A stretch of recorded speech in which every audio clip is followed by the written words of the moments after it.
Hi everyone, welcome back to our channel. Today, we have a challenging, select all that apply, quiz on calcium imbalances, specifically designed to help you prepare for the NCLEX exam.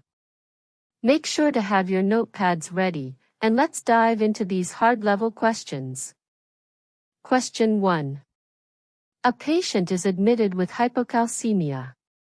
Which of the following signs and symptoms would you expect to find? Select all that apply. A. Positive Trousseau's sign. B. Decreased deep tendon reflexes. C. Numbness and tingling around the mouth. D. Hyperactive bowel sounds. Correct answers: A, C, D. Explanation. A. Positive Trousseau's sign is a classic sign of hypocalcemia.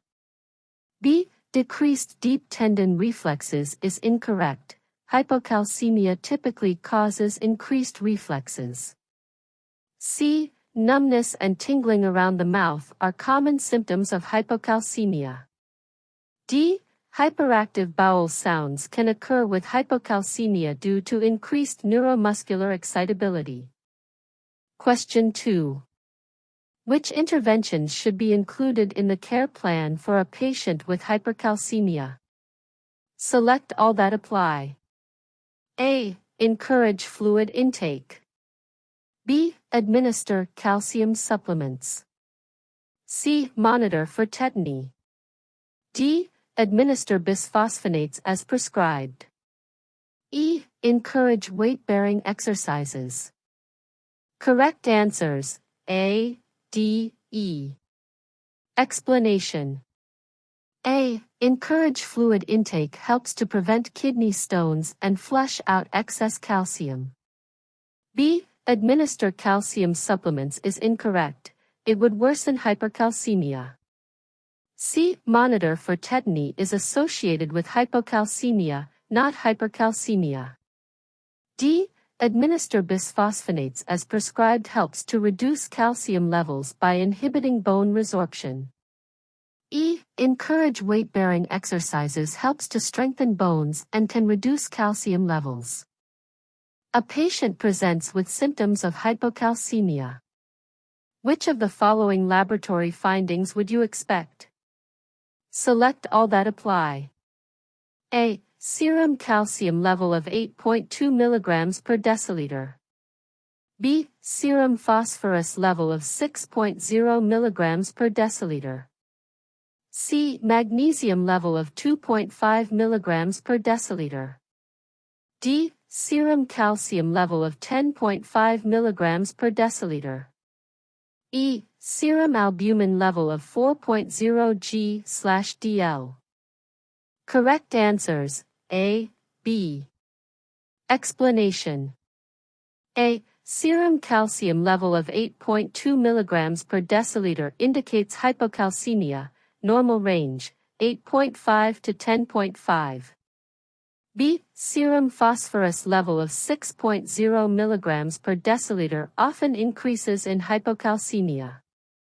C. Magnesium level of 2.5 mg per deciliter is within normal range, 1.5 to 2.5, thus not indicative of hypocalcemia.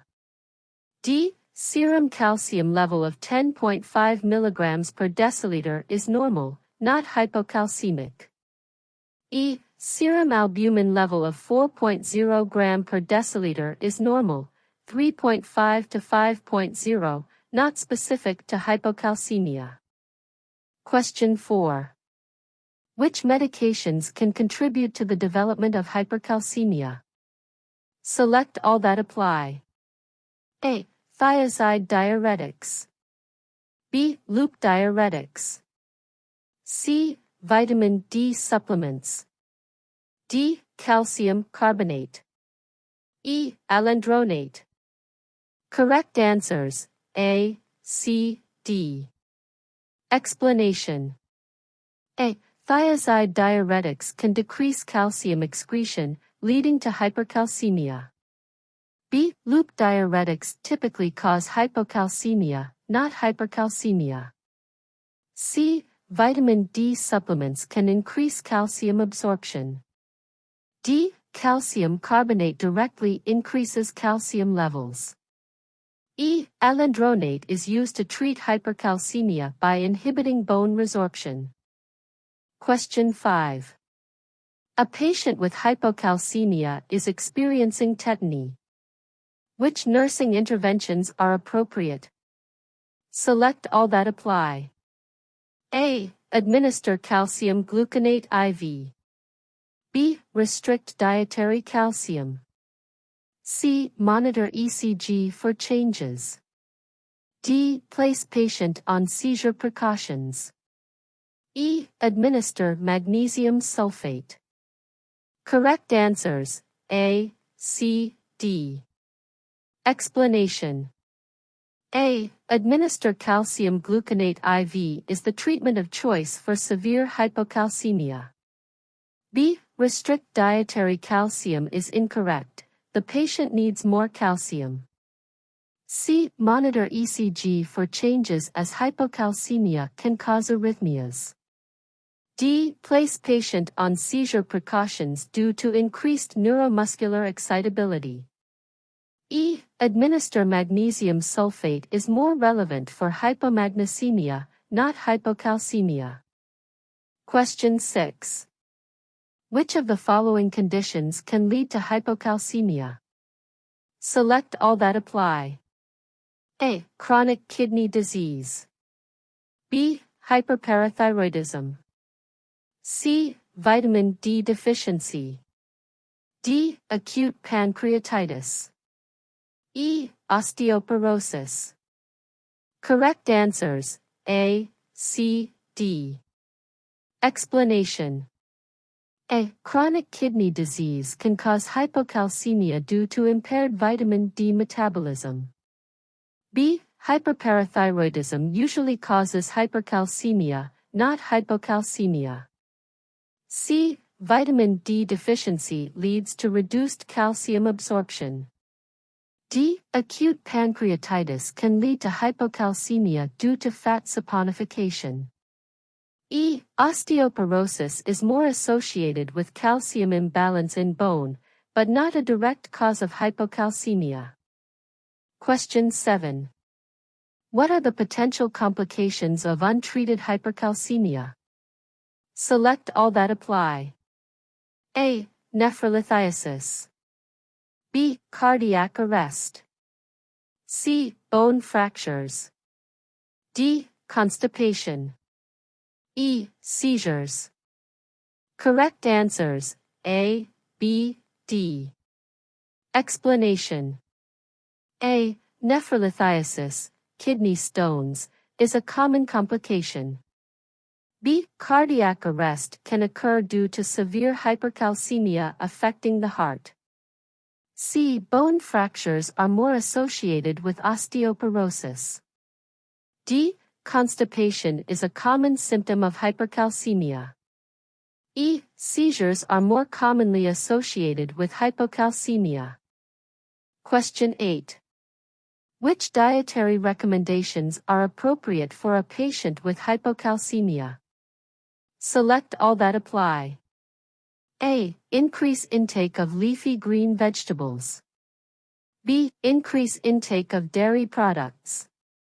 C. Avoid foods high in phosphorus. D. Increase intake of fortified cereals. E. Avoid foods high in vitamin D. Correct answers: A, B, D. Explanation. A. Increase intake of leafy green vegetables as they are good sources of calcium. B. Increase intake of dairy products for their high calcium content. C. Avoid foods high in phosphorus is not necessary unless instructed by a physician for specific conditions. D. Increase intake of fortified cereals as they often contain added calcium.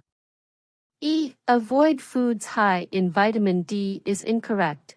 Vitamin D helps with calcium absorption. Question 9. Which of the following laboratory results indicate hypercalcemia? Select all that apply. A. Serum calcium level of 11.2 mg per deciliter. B. Serum phosphorus level of 2.2 mg per deciliter. C. Serum magnesium level of 1.8 mg per deciliter. D. Serum calcium level of 8.8 mg per deciliter. E. Serum albumin level of 3.8 g per deciliter. Correct answers: A, B. Explanation. A. Serum calcium level of 11.2 mg per deciliter indicates hypercalcemia, normal range, 8.5 to 10.5. B. Serum phosphorus level of 2.2 mg per deciliter can be low in hypercalcemia due to the inverse relationship. C. Serum magnesium level of 1.8 mg per deciliter is normal, 1.5 to 2.5, not indicative of hypercalcemia. D. Serum calcium level of 8.8 mg per deciliter is normal, not hypercalcemic. E. Serum albumin level of 3.8 g per deciliter is normal, 3.5 to 5.0, not specific to hypercalcemia. Question 10. A patient with hypercalcemia is being treated with IV saline and furosemide. Which outcomes indicate that treatment is effective? Select all that apply. A. Serum calcium level decreases to 9.8 mg per deciliter. B. Serum potassium level remains stable. C. Patient reports no more bone pain. D. Serum creatinine increases. E. Patient reports improved appetite. Correct answers: A, C, E. Explanation. A. Serum calcium level decreases to 9.8 mg per deciliter indicates successful reduction of calcium levels. B. Serum potassium level remains stable is important but not directly indicative of effective hypercalcemia treatment. C. Patient reports no more bone pain suggests alleviation of symptoms related to high calcium levels. D. Serum creatinine increases is a sign of worsening kidney function, not an effective treatment outcome. E. Patient reports improved appetite suggests relief from hypercalcemia symptoms. Great job on completing this challenging quiz on calcium imbalances. Understanding the nuances of electrolyte imbalances is crucial for any nurse, especially when preparing for the NCLEX exam. Make sure to review these questions and understand the rationales for both the correct and incorrect answers. If you found this quiz helpful, please give it a thumbs up and subscribe to our channel for more NCLEX practice questions and nursing tips. Don't forget to hit the notification bell so you won't miss any future videos. Leave a comment below if you have any questions or topics you'd like us to cover. Thanks for watching, and see you next time.